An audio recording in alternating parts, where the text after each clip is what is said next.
Bonjour et bienvenue dans cette nouvelle édition du 1245. Voici les titres de ce lundi 24 mars. Les ressources humaines n'échappent pas à la révolution de l'intelligence artificielle. Comment une entreprise peut-elle s'emparer de l'IA et comment l'utiliser quand on cherche un emploi ? IA, les ressources humaines déshumanisées, on s'interroge avec Laetitia Culac, spécialiste en digitalisation RH, dans notre rendez-vous Mutation. Parce que le monde est en mutation. On se penche aujourd'hui sur la place de l'intelligence artificielle dans le processus de recrutement. Ça se démocratise depuis plusieurs années pour rédiger son CV d'un côté, pour sélectionner des dossiers de l'autre, et ça pose bon nombre de questions. Intelligence artificielle, les ressources humaines déshumanisées, on s'interroge, on en parle avec Laetitia Culac. Vous êtes experte en digitalisation dans le domaine des RH, présidente du prix RH numérique suisse et fondatrice du cabinet Global HR Talents. Bonjour et bienvenue. Bonjour, merci de me recevoir. Avec plaisir. Alors, Laetitia Culac, la pandémie a été un accélérateur pour les entretiens d'embauche en ligne. Dans certaines entreprises, le recruteur arrive uniquement à la fin du processus. Tout a été fait via l'IA en amont, même la préparation à l'entretien. C'est le reportage de Clémence von Lanten.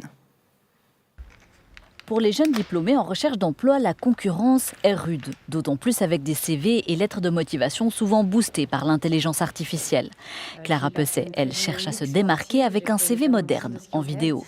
J'ai déjà acquis une première expérience auprès de l'UNICEF, puisque j'ai notamment travaillé... Quand une personne parle, on arrive tout de suite à cerner qui elle est qu'elle est vraiment motivée, est-ce qu'elle correspond à l'ADN de notre entreprise, et je suis contente de pouvoir refléter ça dans mes candidatures. Pour ce faire, elle utilise l'application Suisse CVD. Même si son discours est authentique, l'intelligence artificielle n'est pas bien loin.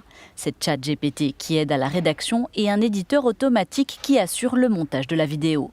L'IA au service des recrutés, c'est bien connu, mais elle est aussi et de plus en plus au service des recruteurs. Pour mettre en ligne des offres d'emploi, trier les bons des mauvais dossiers, agender, préparer les entretiens en fonction des candidates et candidats, et voire même parfois les interroger. Et ça suscite des réactions. L'intelligence artificielle, évidemment, aide beaucoup de domaines, y compris le recrutement, mais ça ne doit pas être utilisé, selon nous en tout cas, au détriment des personnes. Telle une vraie chasseuse de tête, l'IA est même capable de chercher de nouveaux talents sur le net. De quoi simplifier les processus de recrutement, mais aussi les bouleverser. Laetitia Culac, on peut aujourd'hui totalement automatiser une recherche d'emploi et un recrutement ? Tout à fait. Tout à fait. Je pense que je rebondis un petit peu sur cette émission et sur cette interview, et je trouve qu'aujourd'hui, quand on regarde, l'IA n'est pas forcément qu'un outil technologique. On se rend bien compte qu'elle modifie complètement les processus de recrutement. C'est une transformation profonde et radicale. Et on est bien loin du bon vieux CV et de la lettre manuscrite qu'on avait l'occasion d'avoir pendant de nombreuses années. Mais est-ce que l'intelligence artificielle ne déshumanise pas tout un processus qui doit se faire au fond aussi sur un contact, sur un feeling ? Non, pas du tout. Je pense qu'aujourd'hui, si elle est bien utilisée, elle est bien conçue, bien au contraire, elle peut être beaucoup plus équitable sur un processus de recrutement, de nous faire ressortir les points forts, les points clés, peut-être même les soft skills qu'on demandera sur l'annonce ou les hard skills, donc compétences douces, émotionnelles et compétences techniques. Donc nous, recruteurs au RH, ça nous enlève une grosse partie de travail derrière et ça nous permet d'être beaucoup plus productifs. Du côté des entreprises, l'IA, c'est un enjeu majeur, a fortiori pour les PME qui représentent 3 millions d'emplois en Suisse, soit 60% de la population active. Seuls 6% l'ont totalement intégré, 45% pas du tout. La Suisse s'y met doucement ?